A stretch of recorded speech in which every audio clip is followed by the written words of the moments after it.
Hello, we're here at Stoney Shire Soapbox today. I'm Brian, and this is Lisa Stanford. And we're going to do a little interview with her today. It's going to be exciting stuff coming from the Soapbox here. Dig right in. Want to introduce yourself? I'm Lisa Stanford. There you go, the one and only. So what inspired you to do this with me to start? I have been very interested in what Stoney Shire is doing. They're trying really hard to bring the community together to show off all the greatness that we have in Boonville, and I fully support that. So that kind of made you like the active role as a community leader, kind of? Like, so jumping into this? I don't consider myself a community leader. No? I do not. Why not? I am a participant in the community. Oh. I don't see myself as a leader of the community. I am a leader of different events, like I'll help with an event, but an overall community leader, I don't want that role. I don't want that position. I don't want that responsibility.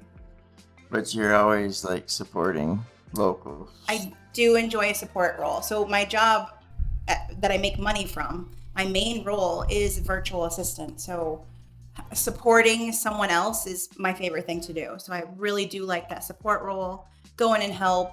I will eventually take charge of something if it needs it, but my preference is to be supportive. I like that because you're very supportive of everything I do and we're all doing, and makes it fun. What particular moment, like when you came back to Boonville after being gone for so long, sparked your interest in helping with the community? So when I got back to Boonville, it was about 6 years ago. My kids were still in high school. As they got older, and once my son graduated, I started feeling like something was missing. I had made my kids my entire life. And then COVID hit, and COVID took away all the activities and anything that you could possibly do together. And as it started to fade away and we started coming out of that stage where we couldn't do anything as a group, I just really felt like, okay, now it's time for someone to step up and just start bringing people back together and start doing something in person and not be separated so much. And you felt like that should be you. Like, there was no one else to do it, so it had to be me. So that's what made you like help with so many events. I really think it was empty nest syndrome that got it started. Just like that hole that needed to get filled in my life with the kids moving on with theirs, not having that to focus on anymore. And then you took on another project, your boyfriend. Yeah, you're a big project. Yeah. Work in progress. You like projects. I do love projects. I do. Which of these projects has been the most rewarding, do you think? Oh, that's a tough one. I really think when we started Trunk or Treat, that was very rewarding because just a huge group of kids that were so happy and smiling. I mean, there's nothing bad that's going to come out of dressing up in costumes and getting free candy. And the coolest part of that was bringing more than 50 different community members and business owners all together at the same time. Just coming together, working together, not caring about any competition or anything else that's going on, just celebrating a day where we could all have fun. And Trunk or Treat is just all about fun. And I think that's one of my favorite things we've done so far. Yeah, I'd say it's a great thing because there's always so many different people that kind of don't hang, like the different cliques all come together. I'd say that's a good way to put it. So, it was a fun one. Yeah, helping with that was one of my favorite things. And then back to school backpack drive is tomorrow. Yeah. But last year was the first when you participated in that. So Josh Fitzgerald's been doing this for 10 years. Yeah. And I got really lucky to meet Josh when he was doing a backpack drive. Probably 4 years ago was the first time I participated in his raffles. I love a good raffle. And then Josh moved to Boonville and opened Lake Effect Tech in Boonville. And we got into a niceness competition. So I saw that he was really great, always trying to help people. And I felt like this is something really fun and I can take my competitive behavior and put it towards something good. So I told him that we were in a niceness competition. So we would both try to see who could do the most for the community, and like we would make fun of each other over it or brag about what we were doing just for fun, just between the two of us, so that it just gave us a little bit more of an oomph when we were trying to help out in the community. It just made it a little more fun, like a side bet. So that's great because that kind of leads me right into my next question. Because like organizing talent and events and stuff isn't always easy. What was like one of your hardest, where it didn't go as planned, and where you figured it out, and what'd you overcome? It's hard to find one specific event because every single time I do anything, we're running into challenges. The biggest challenge overall is ego.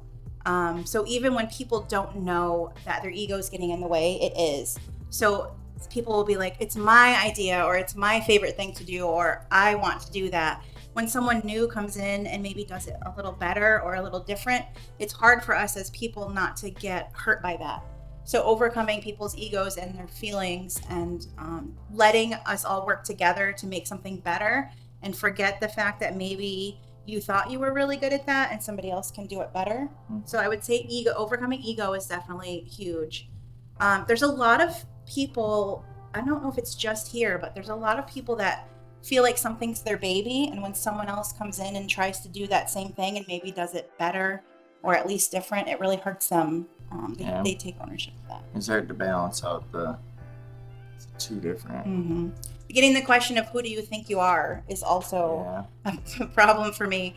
I've had people reach out to me and really legitimately ask me, why do you feel like you need so much power? And I don't feel like being a volunteer gives me any power. It just gives me fulfillment. I don't actually have power except for empowering myself to go help someone. That's the power. You're great at delegating too. Like hey, could you do this? Yeah, I love telling people what to do. I am very, but very, very good at being you tell people what to do in a very voluntold way to do it. You know, like, oh, you feel like you said yes and you took over, but she handed everything. So that's the difference between being a boss and being a leader. So a boss will just tell you what to do. A leader will show you how to do it and really encourage you to do it and make you want to do it. So it becomes your choice because you do want to follow what that person is doing.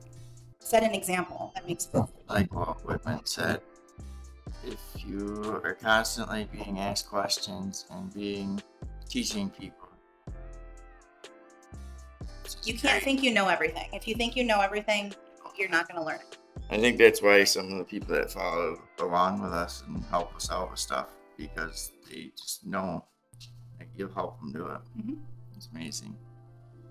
And you work with a lot of events. The trunk or treat you just talked about, the back to school project, and they made a big impact on the community and a lot of the kids, and like I see kids around town now too, myself, that are just like, Brian, it's Lisa's boyfriend. Like, it's Lisa's boyfriend, Brian. And how is she? You know, they're asking about Lisa. They're like, Lisa's boyfriend, Brian. How is Lisa? Like, don't say, hi, Brian. How are you? You know, it's pretty funny. And it's just great to see where all the community and the kids and like, so their parents know you and then they know you. Well, it's a small town too. So in a small space, I came from living in cities for 20 years and then I came back here. So I know how to interact with a bigger group. So being here, it's a little weird because when you live in the city, there's a lot of people, but you feel more alone because you don't ever connect with those people. So here you're getting those individual connections, and then being a small town, you have the opportunity to see those people again and again and again, and they get to know you. Yep. So there's social media that lets you see what people want you to see, but then in real life, they're actually seeing me interact with them and what I actually do in person, and helping. I mean, if you are at an event where kids are dressing up and they're getting candy, or they're getting a free backpack, or you're giving away clothing, or you're helping them get food for a reduced price, like those are the little things that people are going to remember. I was going to actually just bring up the sense because with the Food Sense program, it amazes me how some of the same people volunteer a lot, but it's constantly different people like turning the wheel of different volunteers for different things. It's not, it's a lot of the same people that love to volunteer, and they're like our go-tos for if we have a question, but it's great. It amazes me to see different people all the time coming through, and like, so then some of the people who like just with Food Sense alone will come to pick up their food, and just start packing boxes, like they're just, I'm healthy enough today, let me go, like, and some of these people, like, you see them today and you see them tomorrow and they're two totally different people. And it's amazing, like, the way they come through. People ultimately want to be good and they want to be helpful. People don't always know how to help. So if you are doing something and they believe in what you're doing and they see that you really are being authentic and you're trying to help, there's no ulterior motives, they want to help you. So a lot of times I have a same group of people I can call on when I need help. I know who I can call and ask for help. But there's other people that will reach out, and I don't turn people away. If I don't know you, it doesn't matter. You can still come and help. Even if you're untested and you've never done anything before. It's not like where some groups it's hard to get in if you don't know someone. So when I first moved here, I had a hard time getting involved. I was trying to get involved for a while and I got turned away several times by different organizations because they didn't know me. So when a new person comes to me and they've never helped before but they want to volunteer, I always give them a chance. Like, let them come and show that they can help and that they will show up for you and that they are reliable. So always give people the benefit of the doubt. Let them follow you, let them see what you're doing, and they might find something that they love to do and they could take that over and that could become their baby as well. Well, I saw a couple of the local kids yesterday. I asked them if they were coming to the backpack drive. And they're like, no, I don't need a backpack. I said, well, no, but you can come give out backpacks and you can get up there and volunteer and help. I can volunteer and help. I'm like, yeah, we'd love to have you come help, A couple 13, 14-year-old kids, absolutely, So that's a big problem. Workers. The big problem right now is the difference in age. Most of the volunteers, the average age of a volunteer is much, much older. And there's a big gap where young people are kind of not feeling welcome all the time at a lot of events. So we are always actively trying to bring those young people in. So when I work with the baseball team, there's a lot of young people that hang out at the field. I've started trying to incorporate them into the different projects, like the foul ball project, where we turn that into amazing candy and little games and stuff. So I have a kid that works there. He's a really great kid. He will run the table for me. So he runs the table and make sure that the kids know what's happening. He advertised. Him and his sister made a whole sign and they started like marketing it. Yeah. So they're learning how to run a mini business while having fun, and they don't even really realize that they're learning these valuable skills while volunteering. And that brings like Stoney Shire is trying to focus on a lot of that stuff too. So it's great to get you involved. And like, I love being involved in this type of stuff. I love talking to people, and you're always like, why don't you just get a camera and interview this freaking guy? And now I am, You are always interviewing people all the time. Because and sometimes they're like, you already interviewed me on these questions. I'm like, well, I can't roll back the tape, Very inquisitive. Yeah. And like Stoney Shire is trying to build this platform here. And how do you see something like this to enhance the events and your involvement? Like, how does Stoney Shire enhance? Yeah. Like doing the soapbox? Yeah. So having a platform where people actually want to hear about what's going on, not just the local newspaper or the radio station, but having some modern form of communication, like a podcast or a video. This is a great idea because there's a lot of younger people that aren't really looking at the newspaper anymore and they don't listen to the radio. So this is something that can go out and get news out to the younger people, get people more engaged. It's just a little more interesting than just reading something in the newspaper. Yeah, because I actually get to see your facial expressions. Mm-hmm. Like when I say something a little off key or something, you're like, you'd be like, ooh, why did you do that? Yeah, and it's gonna be great. Like for, as time goes by, it's just people will be able to just come on here and be like, oh, let's find out what's going on this week, and see like where to be or what's going on, because there's a lot of different things, and a lot of the people that we plan to have on here are artists of all sorts, music, painting. His brother Michael is amazing. He can draw pretty much anything. I love Michael, and I love art. Yes, the Cobblestone Castle. And I did try before. I did have an art gallery temporarily, so I did try to do kind of an art co-op because I see there's so many very talented artists in this area alone. And there's no platform for them. So having a place where artists can be featured and maybe just get their information out there so people know how to contact them and they can see their art, I think would be amazing. It's gonna be absolutely. It's kind of like a real big goal for Soapbox. It's gonna be, because I know you could just go on a laundry list of people that you'd love to see on here, but some of them we all know would absolutely not come on camera because they just don't, Well, there's a lot of people that are shy and they don't necessarily feel comfortable going on camera, but it would be nice to give them a voice. So maybe if we can get pictures of them or get their website and just showcase their art, maybe they want their art to speak for itself. And having a spokesperson, any of us can speak on their behalf. I've bought so much local art. So it was becoming a problem. And we all know your favorite artist too, and we can give him a Fletcher. we'll give him a little shout out, Stephen Fletcher, because I know Tim has talked to him about coming on Soapbox, and I've talked to him about coming on Soapbox, and he's still a little hesitant. He's like a little got his guard up. He's an old hermit. Yeah, but he's not. He's a super attractive he's a young man. Hermit. He's not. Yeah, he's a rock star hermit. Yeah, that's a very good way to describe him. And just like to be able to showcase him on here, even to have somebody as a spokesperson come on and hey, Stephen Fletcher, because there's like goes from like Stephen Fletcher's level down to like there's like Megan Fetler. She's a really good artist. These are different. They're different levels of painting, but they're both very, very different paintings.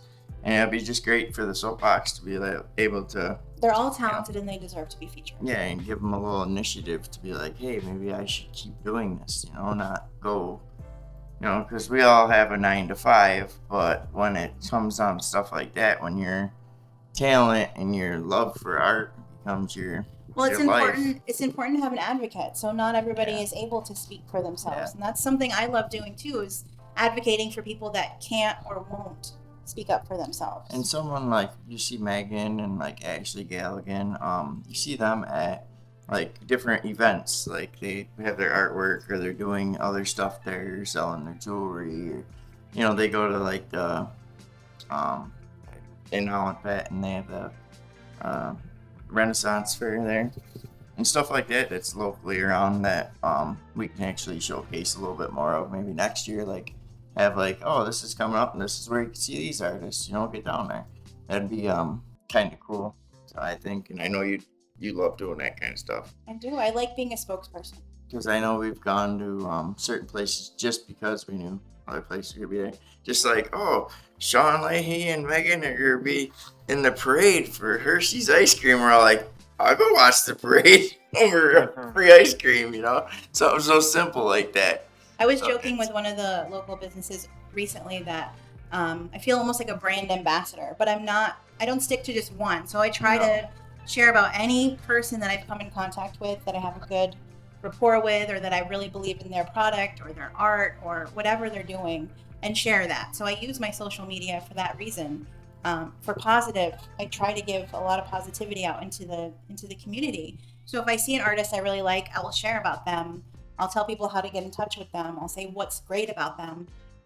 And if there's a product that I like, I'll share about that as well. And I'll, send pictures out, make sure that people know how to get in touch with that person. So I think we all can do so much for this area, for the surrounding area, if we just are authentic in our communication. And if we like something, don't be scared to tell people that you like it. There's nothing wrong with that.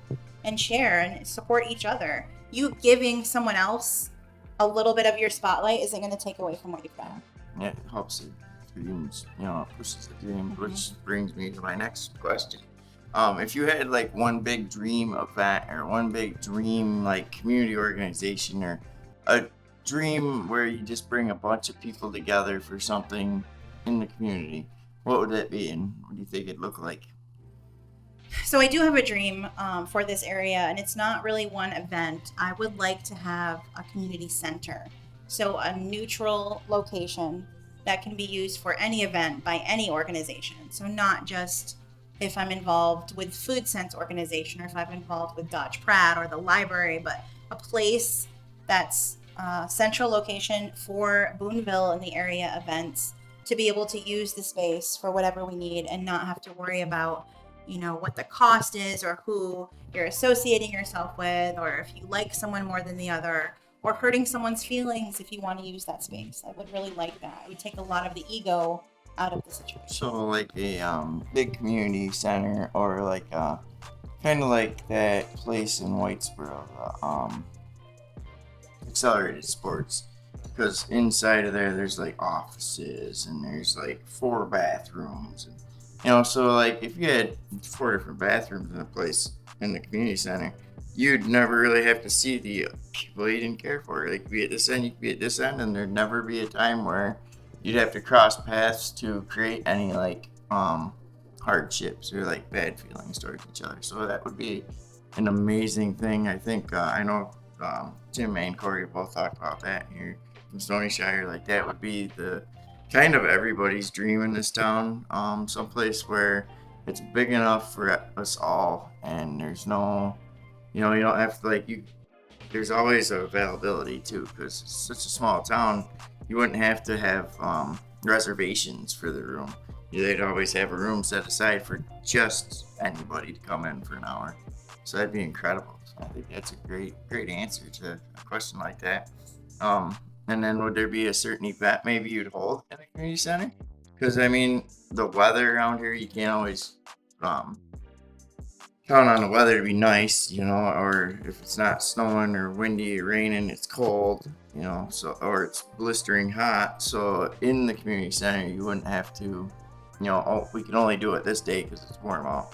You'd be able to do whatever you want. So I would like that it could be an indoor farmers market, craft fairs that could be going on all the time, classes for people. There's a lot of education that we can do with the county. I'm actually working right now to try to bring a counselor into Boonville to do counseling either on burnout or on interactions between adults, because there's been a lot of issues recently where it just seems like adults don't know how to communicate with each other anymore. I think a big part of it is social media and the internet, where we feel safer to say whatever we want hiding behind our screens, and then we don't know how to interact in person anymore, and people's feelings are getting hurt too easy. You can't say anything to each other or without taking offense. And I think if we can get some help dealing with our emotions and understanding it's okay to disagree, you don't have to hate each other, you don't have to write each other off. And I hate cancel culture, and I wish that would go away. So I just want a place where we can learn and work together and see we are different, but we're all the same. And it's absolutely fine to not agree with something I say or something I do. That we can still, live and interact without having a problem. That would be incredible with because when you say burnout, you mean so many people are doing so much that they don't know how to do it anymore. Yeah, I get to the point where, so there's a joke where I want to create a foundation called Doing Too Much. Yeah. So I take on a lot of things because I'm the kind of person that I'm not going to stop talking about things that need to get fixed. And I don't believe in saying something without doing something. So then I end up doing something about what I said, and I have too much on my plate. So I'm spending so much time trying to help, trying to make things better, and it's detracting from my own time. I don't have time for myself. And I get burned out trying to help other people. A lot of times it's just a couple of people that are loudly not appreciative that makes me, kind of get tired and wonder why I'm doing this and what's the point of all this. And then you'll have somebody that just is so appreciative and says, thank you for what you did. You changed something for me. You made me feel like I was valuable. Or you did one little thing that just made a big difference in their life. And that is what keeps me going. So those people that do speak up and say, hey, thank you for this. This was amazing. That's the only thing that keeps me going. And I try to remember there's a lot of people not saying anything that aren't happy. Mm-hmm. And the people that are the loudest sometimes end up being the negative. Yeah, I think it comes back to haunting. Which I always say this too, with all of us doing all this stuff and we never want anything in return, that's what keeps us humble. Because when somebody does send us a thank you card, I start crying. I'm oh my God, I never expected it. I'm so it's just the rewardingness of just getting a thank you card. How do you start crying? You start crying I never thought. I didn't even know they liked what I helped them do or what they helped me do. Sometimes they'll tell you thank you for them helping you because you gave them the opportunity to, interact with other people or just be there. People want to be seen and they want to be heard. Yes. And if they feel like you see them and you listen to them and you care about them, that makes a big difference. But you can't help to get attention. So it's okay if you help and you do get attention for that. You post it on social media, you want to share, you want to get awareness out, that's absolutely fine. But it can't be the sole purpose. You can't only help so people like you. And as long as we have people that are doing that, it makes it into more of a bad competition where we want to say like, well, I did this, and then somebody else is like, well, but I did this. Both of those things are valid and they're both great, and it shouldn't be a competition against that. So I do joke about the niceness competition, but it's never meant to be I'm better than you. It's just meant to be how much can we do by bringing in our competitive natures to do as much as possible for people, not for ourselves or to get anything out of it. So when people ask me, what are you getting out of this? It's just fulfillment. So if you don't know what to do with yourself, or you're sad, or you're upset, the best way to make yourself feel better is go help somebody else. If you don't have anything, go give something to somebody else, and it will always come back. That's always the people who are the most giving are the ones that don't really have it. But people don't realize your people's history or their backgrounds or what like's bothering them at that moment too. So when you come through as like doing too much, you're a niceness competition, you're just trying to like give people the opportunities and show them the stuff that you didn't have. And you never know what somebody else is going through or what they've already been through. So a lot of the people that are volunteering know what it feels like to not have anything. So they know what it feels like to be very poor or to be in a really bad situation. And all you need is that leg up and just a hand to help you get back on your feet, or just to show that you are valuable. Like, you just need to feel like you're worthy of love, and you're worthy of attention, and you're worthy of this life. And small things like volunteering and giving out a backpack with a notebook in it, like that's big enough to make a difference in someone's life. So what recently you became the vice president of the Black River Valley Business Community Alliance, and we've had two great other presidents that one that started it and she was great, and then the last one went to Rochester, and now you got voted in. What are like some of your like community events for that and that you're passionate about that they'll be doing, like, because I know they need to do some fundraisers to get funds. The backpack drive has become part of that now, because Josh, who's been doing the backpack drive, is the president, so he kind of like handed that off. Plus the trunk or treat are both part of it, and then like Tim's is like part of, like, Stoney Shire is part of it too. Like, I think Stoney Shire's got their we have our hands in a lot of different pots of different places, but we're not like affiliated with so many, so we can stay open to all the volunteering and all the events and all the different things to help anybody in any way. What do you think about the Black River Valley Business Community Alliance? So the BRVBCA, we do have our big events that were started outside of the group that we've brought into the group. So like you said, the backpack drives and the trunk or treat, those are the two biggest ones that we already have done. It's really important that we are focused not just on Boonville, but also on the entire Black River Valley area. So our next goal is to make sure that we're doing things in other towns. So a lot of us are from Boonville that started this organization, but we're starting to spread our wings and move a little bit farther north to our neighbors and really help see what we can do in the community. So we're looking to fill the gaps in the community. We're raising some funds to make sure that we can get things accomplished when something does come up. We're going to start tabling at different events just to share with people what our goals are. We've got a website coming out. It's going to be helping us to get our message out. We're going to help show who our members are. And we really just want to see what we can do in the community to help not just the adults, but also the youth in the area. So that's here be amazing for to watch that evolve, and we'll be able, we'll talk about that more later on throughout the soapbox episodes. Like we'll be able to give a little next week, or our next episode, talk a little bit about how the backpack drive went and how the Black River Valley Business Alliance is what they're doing next, and what the Soapbox is doing next. Like, we'll be able to talk about who's coming on here.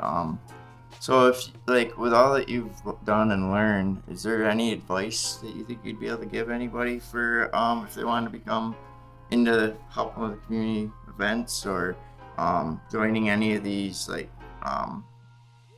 different clubs or different places that volunteer? I know you've been a part of a lot of them. So, like, is there any advice you think you could give? The advice I would give that I don't always take for myself is don't do too much. Don't overwhelm yourself. Don't sign up for too many things. Don't stretch yourself too thin. But don't be afraid either to jump in and help. So I've jumped in and helped on a lot of things where I had absolutely no idea what I was doing or what was going on. So don't be afraid to try something new. There's no one organization that I would say is better than any other one. You're going to go and you should experiment and find out what works for you. So I recently had someone tell me that I'm a dabbler. So I don't stick to one specific thing. I'm dabbling. I'm trying all the different things because I'm also still trying to figure out what I want to be when I grow up. I don't know yet. But I know that by trying a lot of different things, now I found that I can do anything because I'm learning little different pieces and how it applies across the board to anything that you want to be a part of. Just go in, be yourself, be authentic, show what you like to do and what you can contribute, and then see how you can be a part of it. And if you keep your ego out of it and you just are there to help contribute to someone else's life or someone else's success, you're going to be fine. That's really great advice. And the way you put it, because myself, like, when I first got into volunteering or like helping with this stuff, I didn't know anything about it. And then sometimes I've had people ask me and I'm like, oh wait, I do know the answer, like, because I've learned so much by just jumping in and volunteering and helping out. And I know, like, some of the stuff, like you were just saying, you didn't know anything about it, you dabble in it all, and it's great advice to say just try it, because I've been in, I think all of us in this room have been in different organizations or different clubs and stuff that just didn't work for us. So, but we finally find the ones that do and are doing the things we like to do, and it's a lot. Like, I don't like to say I like to take the easy road, but if it's easy for me to do the stuff, like, I can just go do physical labor for 20 minutes a week, and that's my volunteering. I love that type of stuff, because it's like I can just go 20 minutes, I'm done, and I'm getting, like, rewarded by it. You know, like the benches, I go do like 20 minutes a week, plastic collections, and then we get these benches that we're given that people can sit down, because I've sat on them myself, and it's just been amazing. And we both have stopped and sat on those benches that we're getting around town, and like Tim's a part of the Lions Club, so he gets like, hey, that's one of our benches. It's really important that people are honest about what they want to do. So I am very honest and very vocal that I do not like to do manual labor. That's good. So I prefer being on the back end. I prefer doing the paperwork. I prefer doing the sign-ups. I'll do the basket raffles. I don't like doing manual labor. So it is good. Everyone has a role to play. It is really good when you're going to volunteer to let them know what your limitations are, either if it's a physical limitation or just what you want to do or don't want to do. Go in and you can find your place. I mean, there's a lot of people that need to be there for 20 minutes and do that physical labor. That's hard to find. And if you are that person and you say, I don't want to be here every day, I don't want to always come to the meetings, but I do want to contribute, you can find a place. And so that goes into like organizing community events and supporting local talents like you have. That's really good advice all the way around. Like, because I know I'm not afraid to get my hands dirty and do the physical labor, but I have no idea what it entails to shut down a street for a thing, or to like get the insurance for this event, or just to like who to even talk to for some of the stuff, or who to get in contact with, where you've learned that stuff. So it makes it's like super easy for you, where it take me a lot longer. And a lot of people do come to you and say, hey, you're like, oh, just talk to these two people and you're good. Which that's one thing that I've really liked about watching you do stuff. You like definitely delegate, where you'll help people get in touch with each other, which we're absolutely, it's a thing we're trying to do here at Soapbox, is just help everybody get, know about each other. So this is great advice that you've given here. Like looking back at it all, what do you think advice you'd give your younger self if you could? Oh, God. Like starting. I would tell that girl not to care so much about what other people think. That would be great advice. Tell that girl, keep doing what you're doing, find what you love to do, and just forget about what everybody else is saying. So I know you personally, so you'd never take that advice. No. So what's the real advice you'd give yourself? So I would just keep going. Just overcome those obstacles. Don't let them slow you down. You're gonna have really bad days. You're gonna want to stop. Don't stop. Just keep going. Just keep going. That's really good advice for yourself. And I think we all need to keep that advice. Just keep going. It's really good. Is there anything else you'd like to add or discuss or talk about? I think I'm good. You think you're good? I think you did an incredible job. It was great having you here, Lisa. Thanks for coming on the soapbox. I'd like to thank our generous hosts, Corey and Tim from Stoney Shire. This is the Stoney Shire Soapbox, and stay tuned for next episodes because we'll keep bringing them to you. Thank you. This is gonna keep happening and happening. That was really good. Hey, before you head out, don't forget to like, subscribe, and share our podcast. Every little bit helps in the long-term goals. Stay in the loop and follow us on Facebook, because trust me, you don't want to miss out what's to come. Join into our group pages and join the fun. And while you're at it, why not see what's happening at StoneyShire.com? Want to contribute to our cause? You can donate through our website or make a purchase at our shops. It all goes right back into building this dream. All those links can be found below in the description. Are you an artist? A writer? A juggler? Cheese maker? Or something in between? Whatever your talent is, we want to hear about it. So why not send us an email and tell us what it is and discover where passion really gains a voice.